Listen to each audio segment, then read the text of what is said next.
Retomamos entonces donde dejamos la vez pasada. Tenemos que retomar el versículo a partir del versículo 26. Estamos en el primer relato de la creación. Acuérdense, relato de la tradición sacerdotal. De paso aclaro que la vez pasada lo dije y no lo aclaré. Las tradiciones estas que conforman los primeros capítulos del Génesis, que yo dije que eran la tradición sacerdotal y la tradición yavista, los nombres estos, sacerdotal y yavista, provienen del sacerdotal, bueno, por lógica se entiende porque proviene de los sacerdotes de Israel. Y la tradición yavista se la llama así porque son las narraciones que tienen como característica el nombrar a Dios con el nombre de Yahvé. Entonces, por eso se la llama la tradición yavista. Hay otra tradición que se la llama la tradición eloísta, que justamente se la llama así por nombrar a Dios con el nombre de Elohim. Después vamos a aclarar un poquito más, pero lo digo para los que no sabían de dónde venía el nombre. Bueno, retomo entonces el versículo 26. Dios dijo: hagamos al hombre a nuestra imagen, según nuestra semejanza, y que le estén sometidos los peces del mar y las aves del cielo, el ganado, las fieras de la tierra y todos los animales que se arrastran por el suelo. A ver, me detengo ahí, porque tenemos para decir varias cosas acá. La tradición sacerdotal, para identificar que la creación alcanza como su punto culminante en el ser humano, menciona esta como consulta divina a la corte celestial. Este es un texto que ha creado mucho interrogante, ¿no? ¿Con quién habla Dios? ¿Qué es esa primera persona del plural de hagamos al hombre a nuestra imagen según nuestra semejanza? ¿Con quién más está? Bueno, de hecho, los padres de la Iglesia interpretaron este texto de forma trinitaria, digamos, lo consideraron la deliberación de la Trinidad. Haciendo un estudio de la Biblia como estamos haciendo nosotros, espiritualmente muy lindo lo que dicen los padres de la Iglesia, pero el autor del Génesis de ninguna manera podía tener en mente o podría haber querido insinuar esto, cuando la revelación de la Trinidad surge en época neotestamentaria, digamos, ¿no? O sea, digamos, no hay manera de interpretarlo por ese lado. Las hipótesis son varias. Una es esta que acabo de decir. La otra es, en la antigüedad era normal que los grandes personajes hablaran en primera persona del plural, ¿no? Nosotros hemos decidido, decían los reyes, y mentira, lo había deliberado con él, con su almohada, la almohada y él. Pero bueno, revestían de tal modo autoridad que su palabra era como la palabra de todos. Y entonces por eso se usaba. De hecho, hay una forma de expresarlo, esto que es lo que se llamaba el plural majestático, el plural de majestad. Entonces, lo más probable es que tenga que ver con esto, este enigmático plural que aparece de la nada en el versículo 26.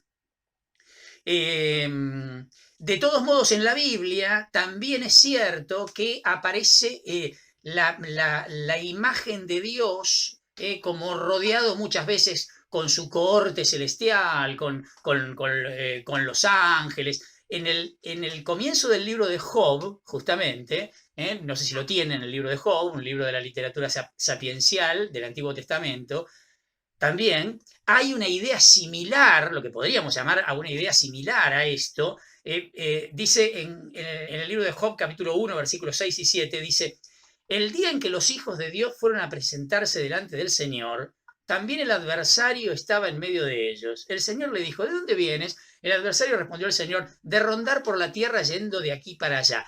También en el libro de Job hay como una deliberación, como si fuera, ¿no?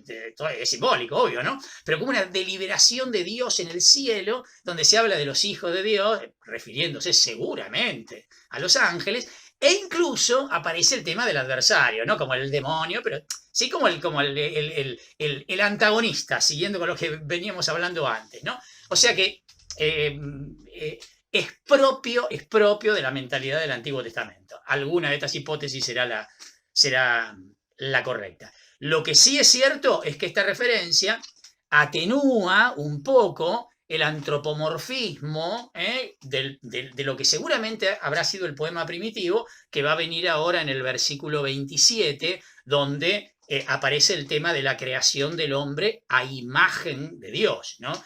La palabra imagen en hebreo es una palabra muy fuerte, es el concepto selem en hebreo, que significa originalmente una copia o reproducción exacta. Este sería el significado de la palabra imagen, bíblicamente hablando, ¿no? De hecho, en nuestro versículo, en el versículo 26, esa fuerza está atenuada, está debilitada por el otro concepto que aparece, que es el concepto demut, que está traducido por semejanza, que ordinariamente significa esto, ¿no? Una suerte de parecido o similitud. Entonces, de algún modo está atenuando la fuerza del concepto imagen. Una cosa clave, muy importante para aclarar, los semitas no reconocían en el ser humano ningún tipo de dualidad, en el sentido que nosotros de hecho terminamos concibiendo. Vaya a saber por qué, mejor dicho, yo sí, digamos, sabemos muy bien por qué, por la influencia de la cultura griega, después, en época del Nuevo Testamento, ¿no? Clarísimamente. Pero lo que heredamos del judaísmo, lo que heredamos de la antropología del Antiguo Testamento, por decirlo de alguna manera, es que el ser humano es una unidad absoluta. Ese concepto de cuerpo, alma, como algo dividido, como por acá está el cuerpo, por allá está el alma, el cuerpo se queda acá, el alma se va para allá. Eso de ninguna manera, pero de ninguna manera se combina con la mentalidad del Antiguo Testamento, ¿no? El ser humano entero, como personalidad completa, tenía imagen de Dios, ¿eh? Y aparece acá manifestada especialmente en su capacidad de dominar a las demás criaturas, ¿no? En el ejercicio del poder, en este sentido, ¿no? Pero esta concepción que de Dios viene el espíritu y el cuerpo, ¿va a saber de dónde viene? No, definitivamente no. El ser humano, entonces, por ser imagen de Dios, es su representante en la tierra. Esto es lo que está queriendo indicar claramente el texto. Sigo, versículo 27. Acuérdense, si van surgiendo preguntas, de anotarlas en el chat. Y Dios creó al hombre a su imagen, lo creó a imagen de Dios, los creó varón y mujer. Otra cosa impresionante. La versión poética añade que la distinción de los sexos es de origen divino y por lo tanto buena. ¿Por qué digo esto? Porque hay un montón de mitologías dando vueltas alrededor, me estoy poniendo en la época del autor, ¿no? Un montón de mitologías que la división de los sexos, concretamente la cultura griega, en el banquete de Platón está el mito de la creación griego del ser humano, por lo menos la versión de Platón, en donde la división de los sexos es por castigo divino. O sea, acá, pero de ninguna manera se puede leer esto. Y otra cosa, tan o más importante que la anterior, el pleno sentido de la humanidad, expresado en el concepto Adán, ¿sí? Solo se realiza cuando hay hombre y mujer, ¿no? Esto es clave, pero lo vamos a ver mucho más claramente en el segundo relato, donde donde esto está mucho más implicado en el relato. Acá está dicho con esta rapidez impresionante, con esta naturalidad impresionante, ¿no? Dios los creó, macho y hembra los creó, varón y mujer, punto. Dicho como con naturalidad.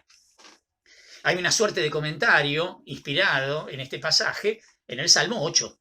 Después, si quieren, léanlo. El Salmo 8, de algún modo, es un canto de alabanza, un himno de alabanza a Dios en orden a este texto. Versículo 28. Y los bendijo diciéndoles: sean fecundos, multiplíquense, llenen la tierra y sométanla, dominen a los peces del mar, a las aves del cielo y a todos los vivientes que se mueven sobre la tierra. Bueno, otra vez, saliendo al paso seguramente de una posible confusión con otras nociones paganas, la tradición sacerdotal pone mucho cuidado en identificar que el poder procreador del hombre no es una prueba de su semejanza divina, sino el resultado de una especial bendición por parte de Dios. ¿Sí? Fíjense, la primera indicación que le da después de bendecirlos es: sean fecundos, multiplíquense. Bueno, por algo, el pueblo judío, tomando esto muy en serio, no concibe de ninguna manera lo que para nosotros puede llegar a ser el celibato, por ejemplo, al menos para algunos ministerios dentro de la iglesia. Y de hecho, el celibato propuesto por la comunidad cristiana, en el contexto donde nació, representó una novedad absoluta, ¿no? Por eso que, digamos, el judaísmo pone como primer razón de la unión del varón y la mujer el tema de la procreación, ¿no? La perpetuación de la raza, de algún modo. Al hacer uso de este poder, entonces, el hombre no entra en el mundo mítico de los dioses, como si de hecho ocurría en algunos ritos paganos vecinos, que uno de los principales era el de la prostitución sagrada. Se entraba en la dinámica de la fecundidad de los dioses, ejerciendo la prostitución sagrada, o sea, repitiendo la unión sexual de los dioses de manera ritual, y que esto se hacía en los lugares altos, debajo de los árboles frondosos. Hay más de una referencia en el Antiguo Testamento de que el pueblo de Israel se tentaba de ir a estos ritos por varios motivos, y había una condena de estos... de estas costumbres, ¿no? Esto tiene que ver también con otra característica propia del Antiguo Testamento, que es el tema de la desacralización de la sexualidad, ¿no? La sexualidad está totalmente desacralizada en la Biblia. ¿Qué quiero decir con que está desacralizada? No pertenece a la esfera de lo divino, esto es lo que quiero decir, pertenece al orden de lo natural, es creada la sexualidad, por lo tanto, buenísima, pero pertenece al orden de la creación, ¿no? Todo esto está unido acá. Y por último, miren todo lo que había que decir de estos brevísimos versículos. Por último, fíjense lo que dice este texto, ¿no? Sean fecundos, multiplíquense, llenen la tierra, sométanla, dominen. Miren los verbos. Bueno, ¿cuándo se escribió esto? Lo vimos el jueves pasado, ¿no? El texto de la tradición sacerdotal se escribió en el contexto del destierro en Babilonia.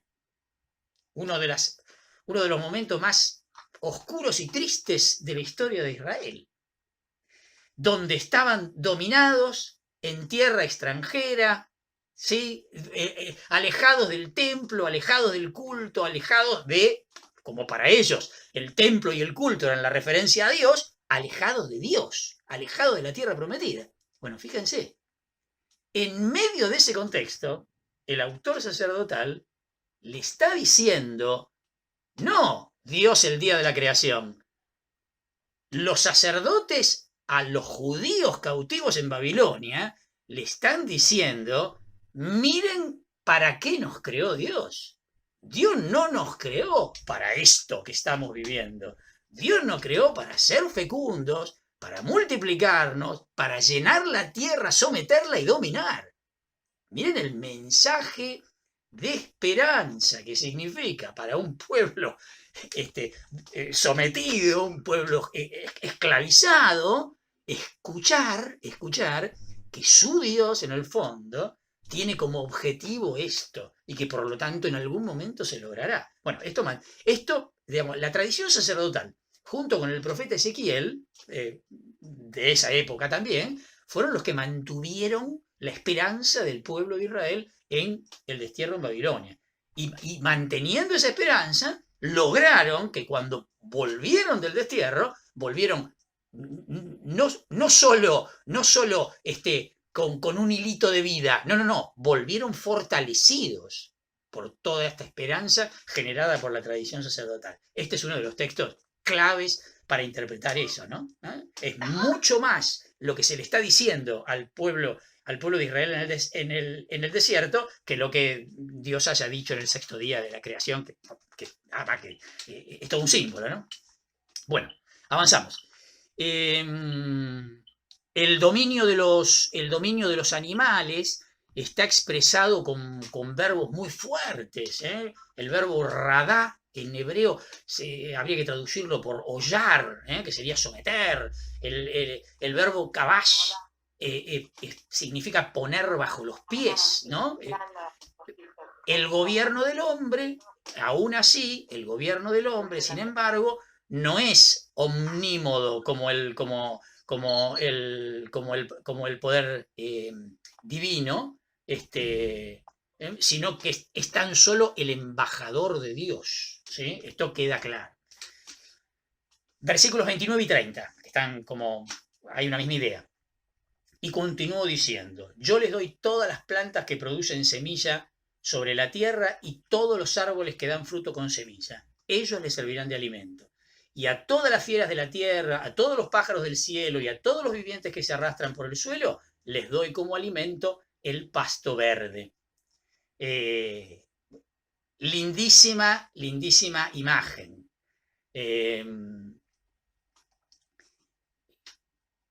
La referencia al alimento, por un lado de los seres humanos y por otro lado de los animales, encierra como la imagen de una paz completa que hubiera existido al comienzo por voluntad de Dios. Esta armonía después se va a quebrar, justamente, narrativamente se va a quebrar unos capítulos más adelante, después del diluvio, cuando a partir de lo que podríamos llamar una suerte, simbólicamente, ¿no? Pero de recreación, cuando Dios le diga a Noé y su familia, que fueron los únicos que quedaron después del diluvio, le vuelva a decir estas palabras, como digo, que crezcan, multiplíquense, ya vamos a ver cuando lleguemos que le dice las mismas palabras, ahí ya cambia el tema. Ya no es que uno come los frutos de los árboles y los animalitos comen el pasto verde. Ahora van a poder comer animales, nada más que con la salvedad de que los van a tener que comer sin sangre, como los judíos lo comen hasta el día de hoy, ¿no? Bueno, ya lo aclararemos, pero evidentemente está queriendo insinuar como una armonía especial. De hecho, los profetas tomaron esta misma imagen justamente para hablar de ¿qué? Para hablar del reino mesiánico.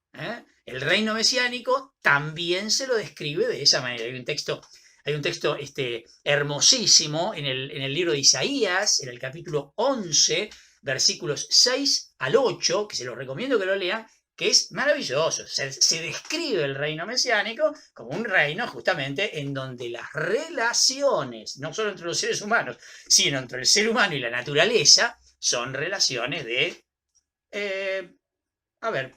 como lo planteó San Francisco de Asís, relaciones de hermandad, de fraternidad, no solo entre los seres humanos, sino una relación de fraternidad con todas las cosas, porque en última instancia todas las cosas vienen de la misma mano que vienen de la mano de Dios. Por lo tanto, estamos hermanados en el ser todos criaturas, hechura del mismo Padre. Impresionante conclusión experiencial, ¿no? De San Francisco de Asís, que muchas veces lo leemos como algo naif, como algo medio así melifluo, y no. El tipo tuvo hoy que estamos hablando de la ecología, porque tenemos miedo de que se nos destruya el planeta. Bueno, San Francisco de Asís tuvo esta visión hace muchísimo tiempo, y no es una visión para nada naif, sino totalmente lo contrario. Es una visión recontra profunda de lo que es la creación, ¿no? Bueno, lindísima imagen. Versículo 31. Dios miró todo lo que había hecho y vio que era muy bueno. Así hubo una tarde y una mañana, este fue el sexto día. O sea, la perfección de toda la creación ahora se expresa con un superlativo. El orden y la armonía del cosmos, en la tradición sacerdotal, está expresado o mejor dicho, como voluntad de Dios. Dios quiere este orden. Versículo 1, ya entramos en el capítulo 2, pero no terminamos con el relato. El capítulo está mal cortado, desde nuestros criterios al menos, porque todavía no terminó el primer relato de la creación. Versículo 1 del capítulo 2. Así fueron terminados el cielo y la tierra y todos los seres que hay en ellos. Versículo 2. El séptimo día Dios concluyó la obra que había hecho y cesó de hacer la obra que había emprendido. Dios completa la obra el séptimo día, lo cual implica una actividad de otro tipo. Ahora va a aparecer en el versículo 3. Dios lo va a bendecir, lo va a consagrar, pero me quiero detener un segundito acá.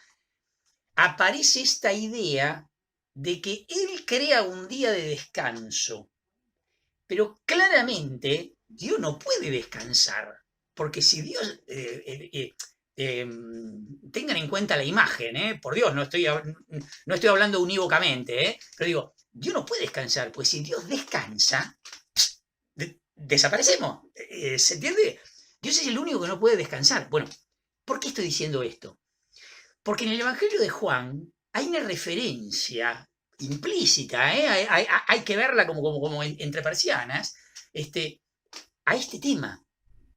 En una discusión de Jesús con los judíos, en el capítulo 5, versículos 16-18, dice esto: ellos atacaban a Jesús porque hacía esas cosas en sábado, curaciones, etc., ¿no?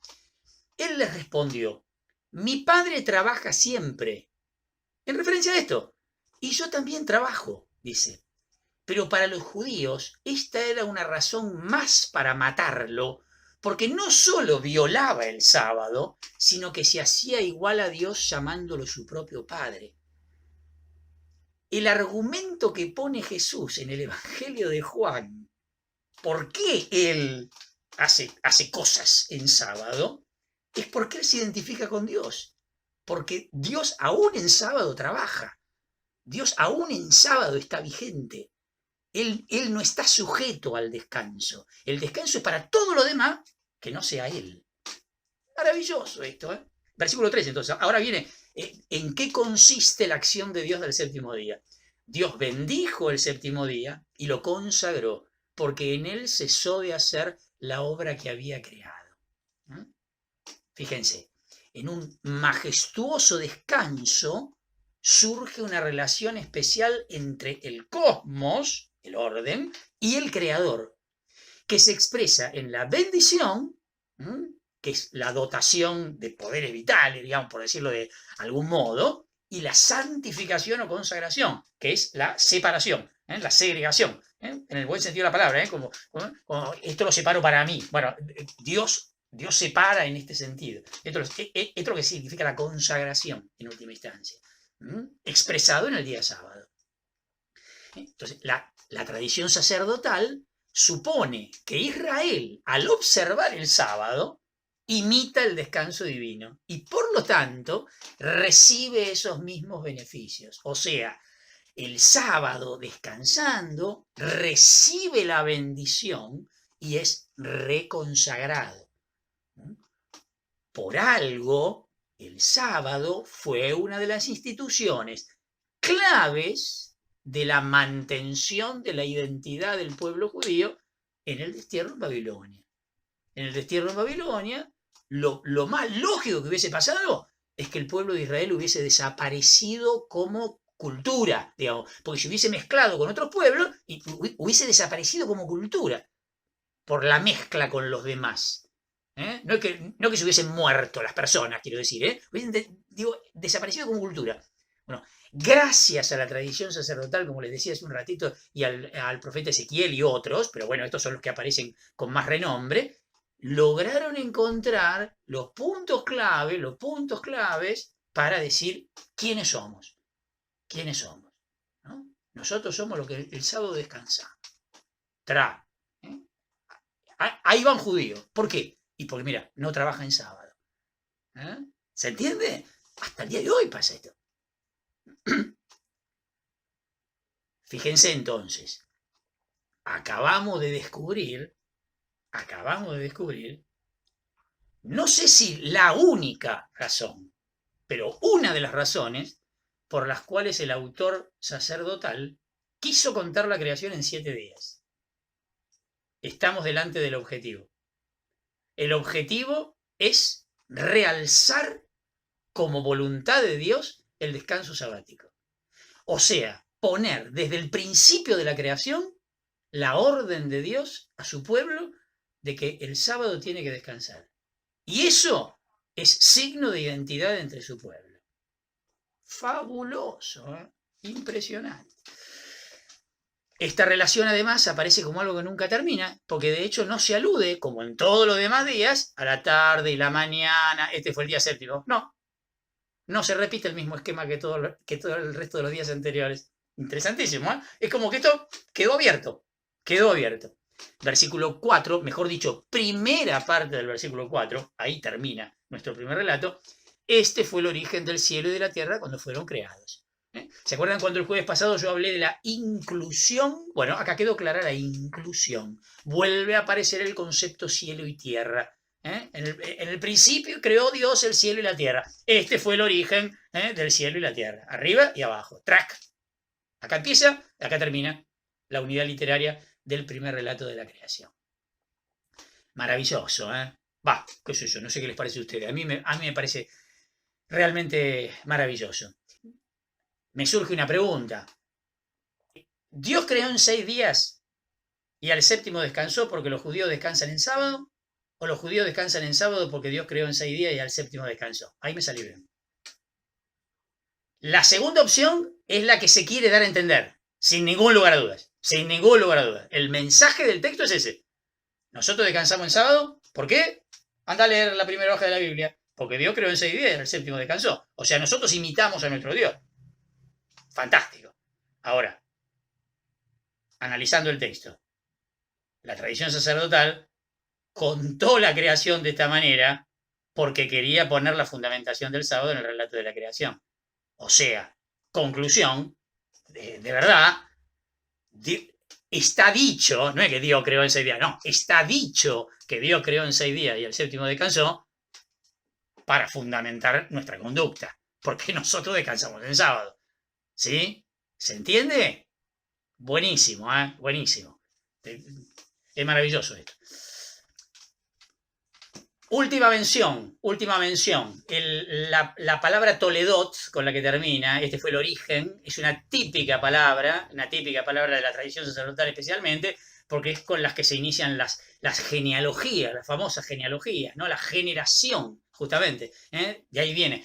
Por eso es que esto último se va a conectar con el próximo aporte que va a ser la tradición sacerdotal en estos primeros capítulos del Génesis, que va a ser el capítulo 5. La tradición sacerdotal se retoma en el capítulo 5. Todo lo que viene ahora, lo que queda del capítulo 2 hasta el capítulo 4 en su totalidad, pertenece a la otra tradición que es la tradición sabista. Entonces, fíjense que si uno pega los dos sacerdotales, queda la palabra Toledot, queda acá y acá. ¿Se entiende? ¿Sí? Que es esta palabra que hace fuerza sobre lo que decíamos recién de la inclusión, ¿no? Bueno, vamos a este relato que es impresionante. Vamos a leer, estaría bueno leerlo todo de verdad, o sea, leer capítulo 2, lo que queda del 2 y 3, pero para que no sea tan largo y se nos pierda, vamos a leer al menos lo que queda del capítulo 2. O sea, vamos a leer desde la segunda parte del versículo 4 hasta el versículo 25. Y después volvemos para arriba y hacemos la lectura que hacemos siempre, versículo por versículo. Cuando el Señor Dios hizo la tierra y el cielo, aún no había ningún arbusto del campo sobre la tierra, ni había brotado ninguna hierba, porque el Señor Dios no había hecho llover sobre la tierra. Tampoco había ningún hombre para cultivar el suelo, pero un manantial surgía de la tierra y regaba toda la superficie del suelo. Entonces el Señor Dios modeló al hombre con arcilla del suelo y sopló en su nariz un aliento de vida. Así el hombre se convirtió en un ser viviente. El Señor Dios plantó un jardín en Edén, al oriente, y puso allí al hombre que había formado. Y el Señor Dios hizo brotar del suelo toda clase de árboles que eran atrayentes para la vista y apetitosos para comer. Hizo brotar el árbol de la vida en el medio del jardín y el árbol del conocimiento del bien y del mal. De Edén nace un río que riega el jardín y desde allí se divide en 4 brazos. El primero se llama Pisón, es el que recorre toda la región de Havilá, donde hay oro. El oro de esa región es excelente y en ella hay también bedelio y lapislázuli. El segundo río se llama Gijón, es el que recorre toda la tierra de Cus. El tercero se llama Tigris, es el que pasa al este de Asur. El cuarto es el Éufrates. El Señor Dios tomó al hombre y lo puso en el jardín de Edén para que lo cultivara y lo cuidara. Y le dio esta orden: puedes comer de todos los árboles que hay en el jardín, exceptuando únicamente el árbol del conocimiento del bien y del mal. De él no deberás comer, porque el día que lo hagas quedarás sujeto a la muerte. Después dijo el Señor Dios: no conviene que el hombre esté solo, voy a hacerle una ayuda adecuada. Entonces el Señor Dios modeló con arcilla del suelo a todos los animales del campo y a todos los pájaros del cielo y los presentó al hombre para ver qué nombre les pondría, porque cada ser viviente debía tener el nombre que le pusiera el hombre. El hombre puso un nombre a todos los animales domésticos y a todas las aves del cielo y a todos los animales del campo, pero entre ellos no encontró la ayuda adecuada. Entonces el Señor Dios hizo caer sobre el hombre un profundo sueño, y cuando éste se durmió, tomó una de sus costillas y cerró con carne el lugar vacío. Luego, con la costilla que había sacado del hombre, el Señor Dios formó una mujer y se la presentó al hombre. El hombre exclamó: esta sí que es hueso de mis huesos y carne de mi carne. Será llamada mujer porque ha sido sacada del hombre. Por eso el hombre deja a su padre y a su madre y se une a su mujer, y los dos llegan a ser una sola carne. Los dos, el hombre y la mujer, estaban desnudos, pero no sentían vergüenza. Impresionante texto, ¿eh? De entrada, clarísimo, el relato yavista difiere completamente, notablemente del relato sacerdotal. Por lo pronto, quien está leyendo distraídamente el Génesis dice: ¿cómo? Si ya está creado todo, ¿cómo dice que otra vez que no hay nada? Bueno, evidentemente terminó el primer relato, empieza un segundo relato. ¿Ok? Cuando el autor yavista escribió este relato, por decirlo de algún modo, no me lo tomen literalmente, cuando el autor yavista escribió este relato, no solo que no conocía que había otro, sino que faltan 5 siglos para que se escriba el otro relato. ¿Ok? Después terminó ubicado allá, pero a ver, que nos quede claro esto, ¿no? Por su género literario, es un relato popular con muchos elementos que dependen de muchas fuentes extrabíblicas, o sea, con textos, con relatos de los pueblos vecinos, ¿sí? Especialmente de Mesopotamia. Tiene un estilo vivo, un estilo concreto, presenta a Dios con rasgos muy antropomórficos. La perspectiva del relato es más bien terrena y humana, más que cósmica y divina, como principalmente fue el primer relato de la creación. El análisis, así como con lupa, puede distinguir como varios hilos de tradición, ¿no? Como que no es un relato que fue construido de un saque, digamos, ¿no? Como que tiene algunas influencias o algunas mínimas contradicciones, pero evidentemente tuvo un retoque final que le dio una gran unidad literaria. En el contexto de la tradición yavista, recién hablábamos de la tradición sacerdotal, que decíamos que después del capítulo 1 salta al capítulo 5, en el contexto de la tradición yavista, el relato de la creación es un preludio de lo que va a ser el progresivo alejamiento del ser humano por parte de Dios a partir de los relatos que se van a ir sucediendo. El relato de la caída en el capítulo 3, Caín y Abel en el capítulo 4, el diluvio en el capítulo 6, la torre de Babel en el capítulo 11. Todos estos relatos que les estoy diciendo, que les estoy elegando, son todos de tradición yavista. Va a ir mostrando cómo va a ir progresando el mal, por decirlo de alguna manera, en el ser humano y en su distanciamiento respecto de Dios. Que a su vez da como pie el hecho entonces de que haya un llamado a un pueblo, o sea, a Abraham, para realizar una gesta salvífica, que será el Éxodo. Este sería como todo el autor de este texto tiene en la cabeza todo eso que va a venir, digamos, ¿no? Porque en realidad todo eso ya pasó cuando lo escribió. ¿Estamos? ¿Sí? Él está ubicado después de todos estos acontecimientos que acabo de nombrar. Acá comienza entonces para esa vista la historia de la salvación. Para él. Así como para la tradición sacerdotal, en el relato de la creación había empezado la historia de la salvación. Versículo 4 entonces. Cuando el Señor Dios hizo el cielo y la tierra, aún no había ningún arbusto del campo sobre la tierra, ni había brotado ninguna hierba, porque el Señor Dios no había hecho llover sobre la tierra. Tampoco había ningún hombre para cultivarlo del suelo. Bueno, arrancamos con esto que les acabo de decir recién. Este comienzo, así literariamente, tiene fuertes similitudes con un poema muy conocido de la Mesopotamia, un mito muy conocido que se llama el Enuma Elish, que significa cuando arriba todavía, es un poema babilónico del siglo VII antes de Cristo, que dice, leo un cachito, ¿no? Para que se perciba la similitud, ¿no? Cuando arriba los cielos no habían sido nombrados y la tierra firme abajo no había sido llamada con nombre, nada sino Ab, su primordial, su primogenitor, y Mumu Tiamat, la que los dio a luz a todos, sus aguas como un solo cuerpo confundían y los desechos del junco no se habían hacinado, el carrizal no había aparecido, cuando cualesquiera de los dioses no habían sido traídos al ser, ni llamados con nombre, ni destinados sus destinos, entonces sucedió que los dioses fueron formados en el seno de ellas.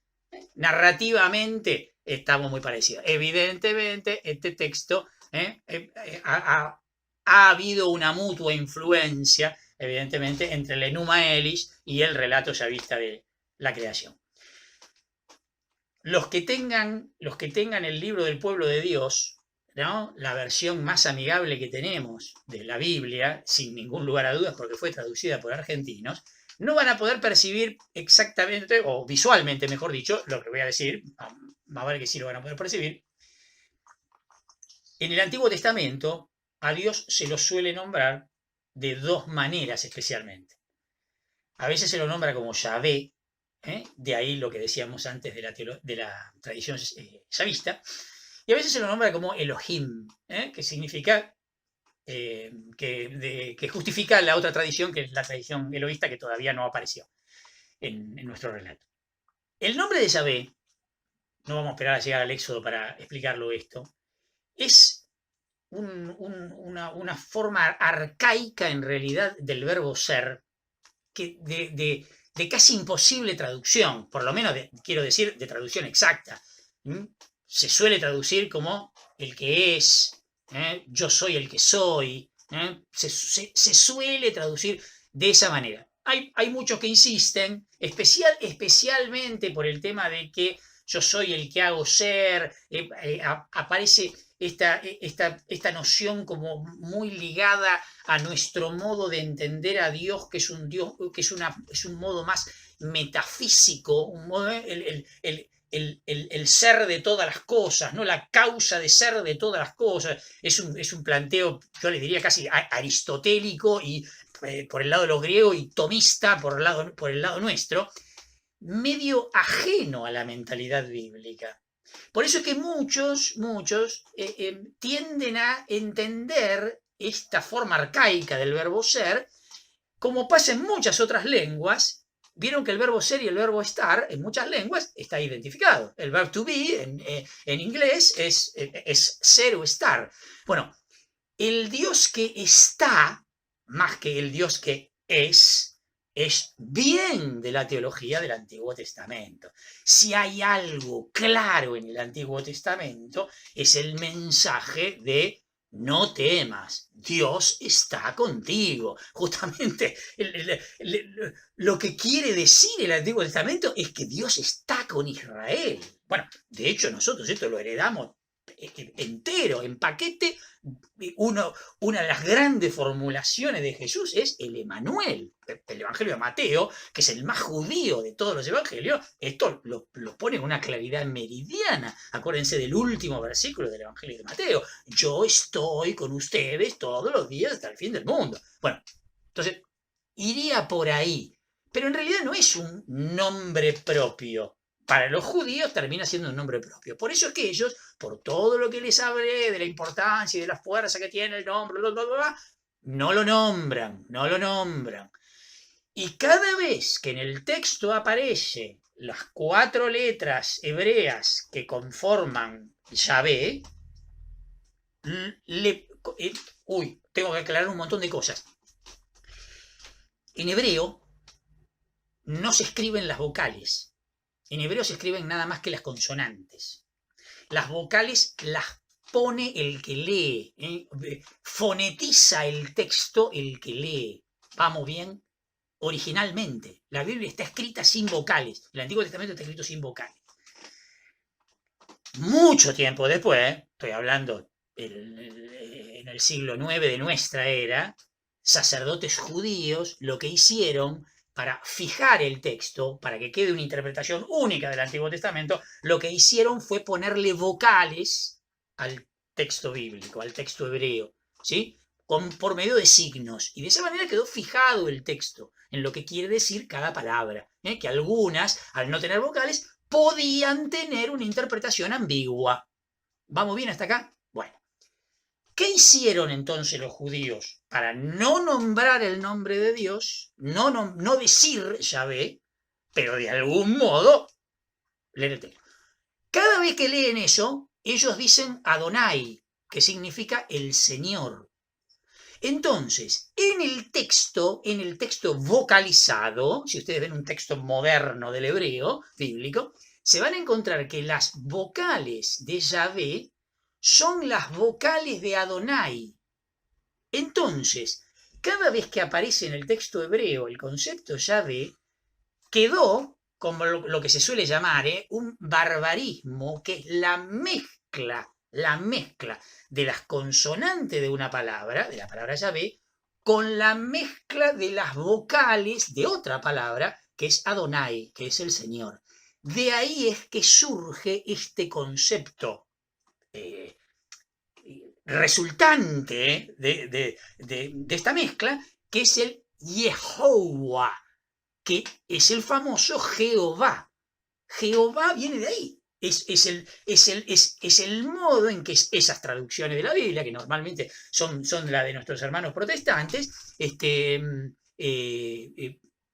eligieron como para poner en castellano en el texto. ¿Se entiende, no? ¿Se entiende? Bueno, la traducción del libro del pueblo de Dios del Antiguo Testamento, respetando este prurito hebreo, esta tradición hebrea, no pone Yahvé en el texto bíblico. Cada vez que aparece en el texto hebreo la palabra Yahvé, la traducción argentina de la Biblia optó por poner el Señor, al modo como la leen los judíos. Y me parece muy acertado. Por eso es que no se lo van a encontrar. Toda esta explicación, ¿por qué es? Porque en este texto que acabamos de leer, en el versículo 4, dice el Señor Dios. Bueno, si esto yo lo voy a leer en hebreo, acá dice Yahvé Elohim. ¿Se entiende? Está Dios nombrado de las dos maneras que la vamos a encontrar en el Antiguo Testamento. ¿Se entendió? No sé si se hicieron lío. Bueno, espero que se haya entendido. Vamos ahora un cachito con Elohim. ¿Qué es Elohim? Elohim es el plural de él. ¿Y qué es él? Él no es un nombre de Dios. Él significa Dios. Es la palabra Dios en hebreo. ¿Se entiende? Es como el concepto, que son primos hermanos, esto no es casualidad, esto es obvio, ¿no? Es como el concepto Alá para los musulmanes. Alá no es el nombre de Dios. No es que sí, no es el nombre de Dios. Alá significa Dios en árabe. Por eso el primer principio musulmán es Alá y Mahoma su profeta. ¿Qué quiere decir? Traducido, Dios es Dios y Mahoma su profeta. O sea, Dios no tiene nombre. Dios no tiene nombre. En eso los árabes son igual que los judíos, en ese sentido. ¿Sí? ¿Me siguen? ¿Por qué en plural? Ah, qué sé yo, ¿por qué en plural? Volvemos a lo mismo. Se refiere a los dioses, se refiere al plural majestático. Estamos hablando de un plural neutro como la Biblia, que también para nosotros es un singular, porque hablamos de la Biblia como un paquete, pero en realidad es un plural neutro que significa los libros, qué sé yo. No tengo la menor idea. Es el modo como aparece. Es el modo como aparece. Elohim sería el plural. Hay otras veces que en el Antiguo Testamento Dios aparece nombrado con otras formas, por ejemplo, el Elión, el Dios altísimo significa. El Shaddai, el Dios de la montaña. Todas las palabras que tienen la partícula el, bueno, eso significa Dios. Betel, casa de Dios. ¿Ven? Israel, fuerte ante Dios. Emmanuel con nosotros, el Dios. Todos los nombres, todos los nombres que tiene la partícula él significa Dios. ¿Estamos? Estos son los dos modos en que vamos a encontrar nombrados a Dios en el Antiguo Testamento. Acá aparecen los dos juntos en ese cachito de versículo, de pedacito del versículo 4. ¿Vamos? Bien. Avancemos. Lo que la tradición sacerdotal describe en varios versículos majestuosos, el yavista lo pone todo en una sola oración subordinada. Su interés se centra en la tierra ya creada y no en su creación, como si le interesó a la tradición sacerdotal. Se trata de una tierra estéril que está privada justamente de la bendición del agua. Digo bien, para el relato sacerdotal, el caos o la nada eran las aguas primordiales con la oscuridad. ¿Se acuerdan que ya lo vimos? Era su forma de decir la nada. ¿Sí? La forma de decir la nada de la tradición yavista, que es el desierto, que además lo tienen al lado el desierto. Saben lo que es el desierto, saben muy bien lo que es el desierto los judíos. Muy bien saben lo que es el desierto. Y de hecho, la creación va a estar graficada desde la tradición yavista como un gran jardín, ¿no? Del desierto pasamos al jardín, o sea, al oasis. En el fondo del paraíso es un gran oasis. Lindísimo. La referencia al hombre como cultivador del suelo refleja un interés claramente sedentario. ¿Sí? Si nos ponemos estrictos, acá hay un anacronismo impresionante, ¿no? ¿Cuántos? Si me pongo en histórico, digamos, ¿no? Y digo, mira, va a crear al primer ser humano de la historia. Imagínense la cantidad de siglos que falta para que surja la agricultura dentro de la cultura humana. Los siglos y las eras que tienen que pasar para que surja la agricultura. Evidentemente, esto es un anacronismo. Esto está escrito cuando ya la agricultura tiene mucho terreno caminado. Vamos, ¿sí? Está bueno notarlo, que no pase de largo. Versículo 6. Pero un manantial surgía de la tierra y regaba toda la superficie del suelo. Ahí viene lo que da la vida, ¿sí? Además lo necesita para justificar lo que viene después. ¿Se acuerdan en el relato sacerdotal que habíamos dicho por qué pone la luz en el primer día? Y porque la necesita en el primer día, porque quiere contar la creación en 7 días. Bueno, quiere contar que lo primero que va a crear es el ser humano haciendo un muñeco de barro. Necesita agua. Entonces la tiene que poner el agua porque si no se le pudre el relato. Vamos. Versículo 7. Entonces el Señor Dios modeló al hombre con arcilla del suelo y sopló en su nariz un aliento de vida. Así el hombre se convirtió en un ser viviente. Bueno, el centro de interés y el primer objeto de la actividad divina para la tradición yavista es el hombre. Adán en sentido colectivo, que tiene relación con la tierra. Esto es lo que significa Adán. ¿Sí? Viene de Adamá, que es la tierra. Cuando leemos a Adán, aunque después se haya transformado en nombre propio, ¿sí?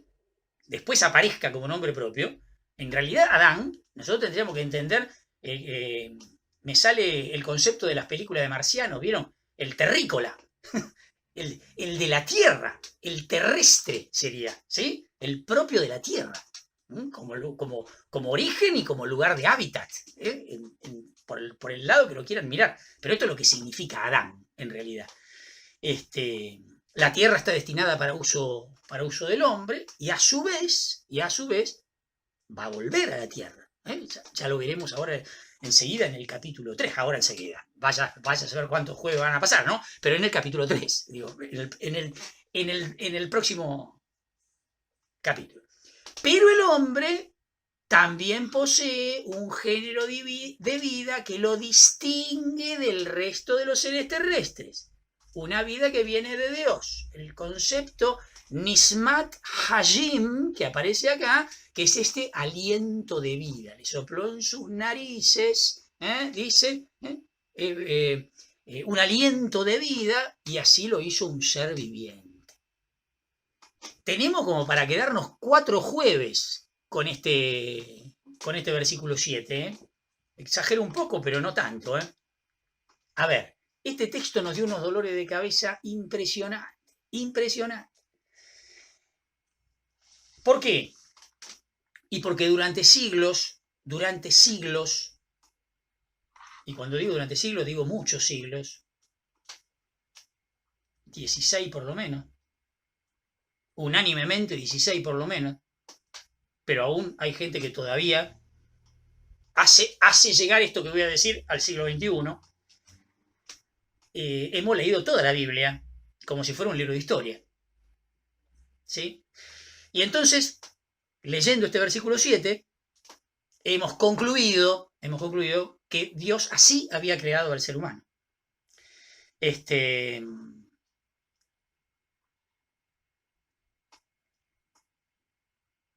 Fue un problema enorme porque nos hizo pelear con todo el mundo. Estoy hablando en primera persona como iglesia, ¿no?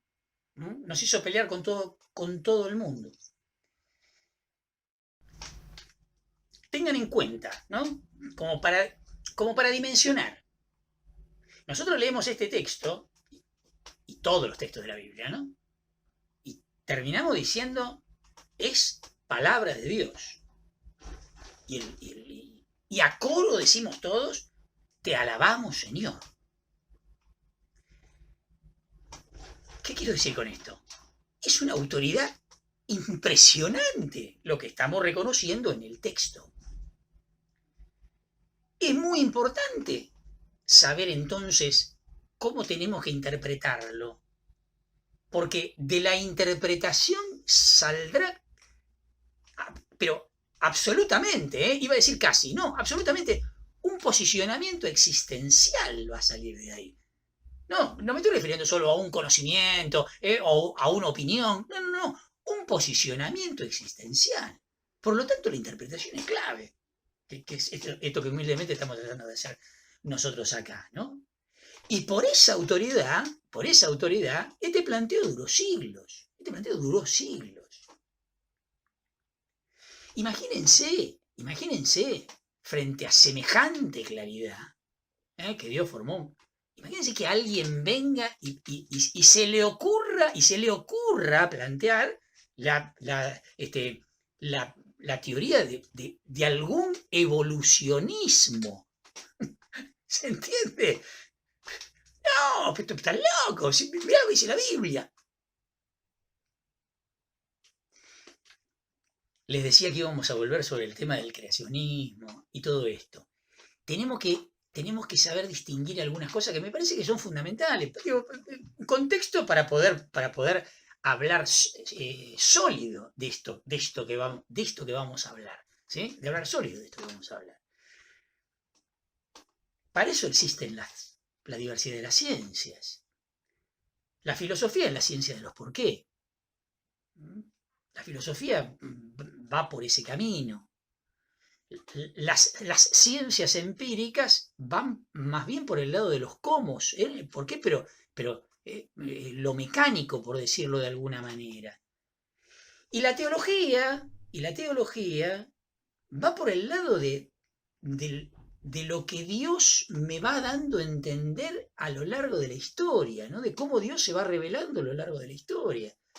No tenemos que confundir los campos, tenemos que enriquecer la única realidad con los distintos campos. Punto número 1. Punto número 2. No estoy diciendo otra cosa que lo que dice el Concilio Vaticano II, ¿no? Tenemos que saber reconocer los géneros literarios, los modos de hablar de las épocas, qué querían decir los autores, pero no porque tenemos un libro antiguo, como en este caso.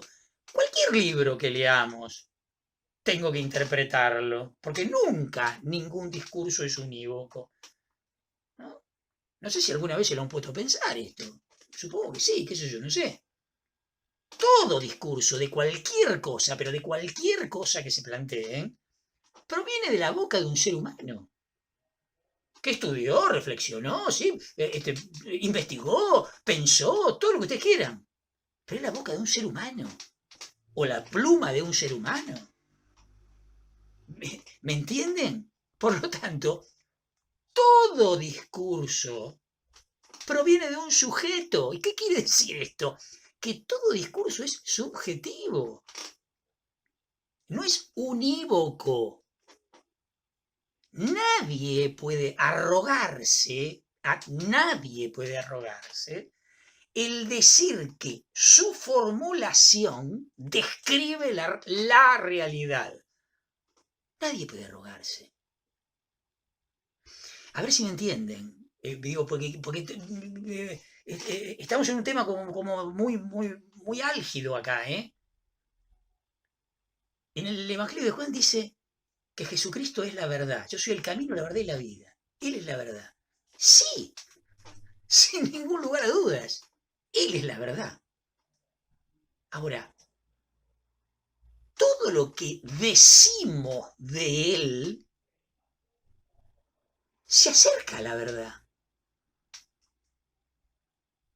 No es unívoco lo que decimos de Él. Él es la verdad. Dios es la verdad. No lo que decimos de Dios. Lo que decimos de Dios es lo que creemos de esa verdad. ¿Se entiende? Bueno, esto es clave. Esto es clave, porque si no nos volvemos fundamentalistas. En este caso nos volvemos fundamentalistas de un texto. Y hacemos una lectura literal, como si Dios hubiese dictado el texto bíblico. Concilio Vaticano II, número 11 de la Dei Verbum, justamente no dice eso. Estoy citando Constitución dogmática del Concilio Vaticano II, sobre la revelación divina, sobre la palabra de Dios. Sobre la palabra de Dios. ¿No? En tanto en cuanto inspirado por Dios, el autor de la Biblia es Dios. Pero en la redacción de los libros sagrados, Dios utilizó a hombres que usando todas sus facultades y talentos, como verdaderos autores, pusieron por escrito todo y solo lo que Dios quería. Verdaderos autores. O sea, el libro que estamos analizando tiene una doble autoría. Dios, por la inspiración, el ser humano, por la ejecución. Y no fue un dictado, palabra por palabra. Por eso viene el número 12 de la Dei Verbum, que se refiere no a la inspiración como el número 11, sino se refiere a la interpretación de la Sagrada Escritura. Digo, estaría buenísimo que lo lean, ¿eh? Estaría buenísimo que lo lean. Pues no tiene desperdicio. Hay que ir a buscar los modos de expresión de la época. Recién lo acabamos de reconocer. está tomando, está compartiendo material con los vecinos de la Mesopotamia, con el Enuma Elish, digamos. Bueno, pero digamos, no lo digamos tan rápido. Pensemos las consecuencias de todo esto. Los genios literarios. Acá estamos en un genio literario simbólico. A lo mejor no lo entiendo. Pero si sé que es simbólico, tengo una gran certeza previa. ¿Saben cuál es? Les va a parecer gracioso, pero no es nada gracioso. Si es simbólico, quiere decir que lo que dice no es. Primer gran paso. ¿Formó al hombre con polvo de la tierra? No lo formó con polvo de la tierra. ¿Y le sopló en su nariz el aliento de vida? No le sopló en la nariz nada. Y entonces, ¿qué quiere decir? Ahí está. Interpretación. ¿Qué quiere decir eso? ¿Qué quiere decir eso? ¿Me entienden? ¿Me entienden? Pero no. Como no interpretamos, porque es palabra de Dios, te alabamos, Señor. Listo, ya está. Condenamos allá, condenamos allá, condenamos allá, condenamos allá, condenamos allá. Quemamos a aquel lo quemamos, a aquel le tapamos la boca, a aquel le hacemos firmar que todo lo que dijo es verdura. ¿Se acuerdan de la historia de Galileo? Que ni siquiera sé si será cierta. No importa, pero no importa. Me sirve con fines didácticos. Está todo bien lo que ustedes dicen. Pero se mueve, dijo Aristóteles, Galileo. Pero se mueve. ¿Cómo queriendo decir? Vos decís lo que quieras. Apoyate en la autoridad que quieras. Te banco, qué sé yo. Pero se mueve. Yo no puedo negar lo que están viendo mis ojos. El sol no gira alrededor nuestro, somos nosotros los que estamos girando alrededor del sol. ¿Qué creen que te diga? Por más palabra de Dios que diga otra cosa. ¿Se entiende? ¿Se entiende? Bueno, esto fue un despelote impresionante. Que arrancó en el siglo XVII, final del siglo XVII, siglo XVIII. Piensen en la diversificación de la ciencia. Bueno, las ciencias empezaron a tallar, a investigar, se empezó a caer todo, Revolución Francesa, después, ¿no? Obvio, no me estoy confundiendo que aunque parezca mentira, es clave esto, ¿eh? El poder terreno no venía de Dios. Eso me lo habían hecho creer los reyes. ¿Se entiende? Eran unos vivos bárbaros los reyes, que decían que Dios los había elegido. Y ahora nos dimos cuenta que no, era todo mentira. Bueno, a ver, si eso es mentira, entonces empiezo a dudar de un montón de cosas que hay dando vuelta alrededor. Bueno, despelote interesante, ¿eh? Todo este tema de la inspiración lo tomó el toro por las astas de alguna manera. León XIII escribió algún documento sobre muy, muy importante, ya sobre qué quiere decir la Iglesia cuando dice que la Biblia está inspirada, con unos términos un poco más en diálogo con la ciencia moderna. Lo siguió Pío XII, bueno, hasta que llegamos a la formulación de la Dei Verbum, que no es que es inútil leer lo anterior, pero lo anterior sirve en el fondo para entender esto, que es donde llegamos, donde estamos parados ahora, ¿no? Bueno, pero entonces tenemos que ir a ver qué quiere decir y no pelearnos con nadie, ¿no? Entonces termino con esto, esa diversificación que hice con la filosofía, con las ciencias más empíricas, con la teología y todo esto. Muchas veces, lo aclaro por las dudas, pero porque lo escucho por todos lados, muchas veces hay cristianos que todavía siguen pensando que nosotros no podríamos creer ni en la teoría de la evolución, ni en el Big Bang, ni en ninguna de estas cosas. No.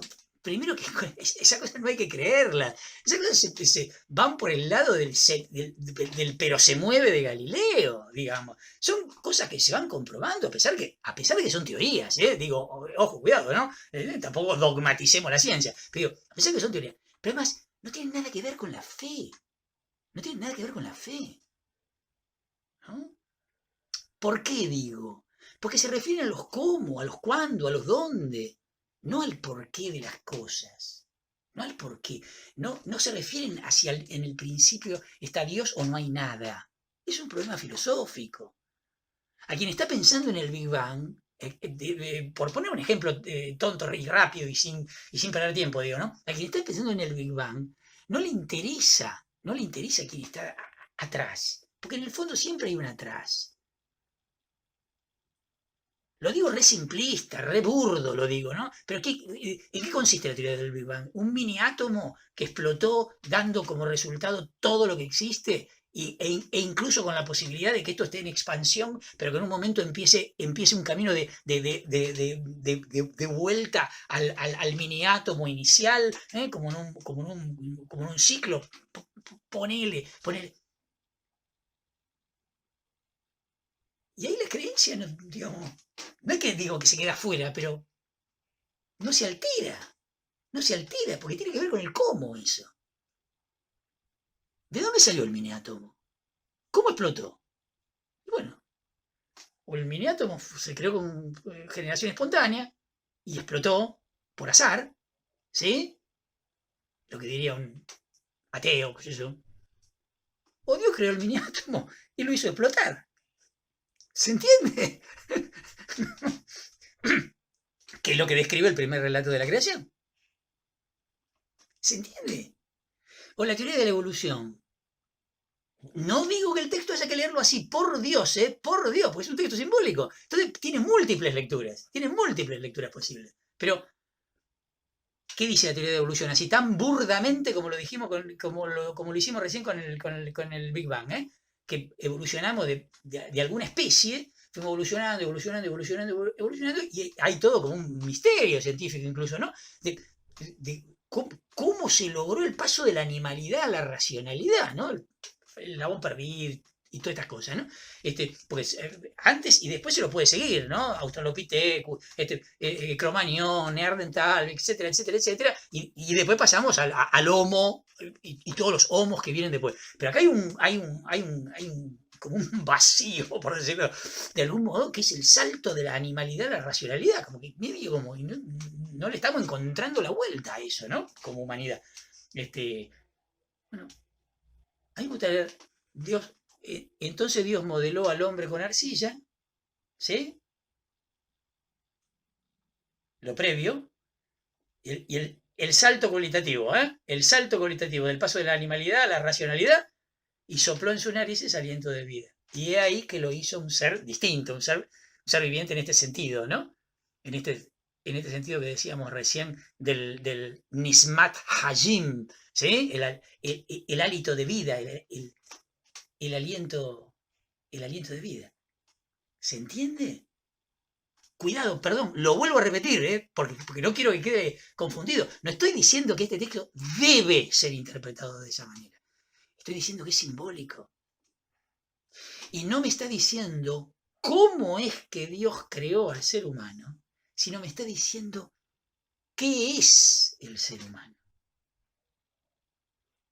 Que es un ser de la tierra, o sea, hermanado con la naturaleza, parte de la naturaleza, esa que el relato anterior dijo que era buena, ¿sí?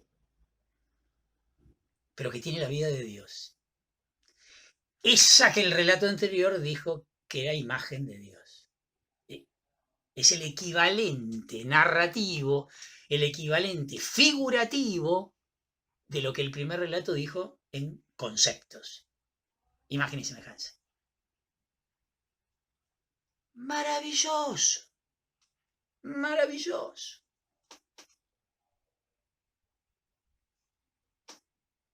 ¿Estamos hasta acá?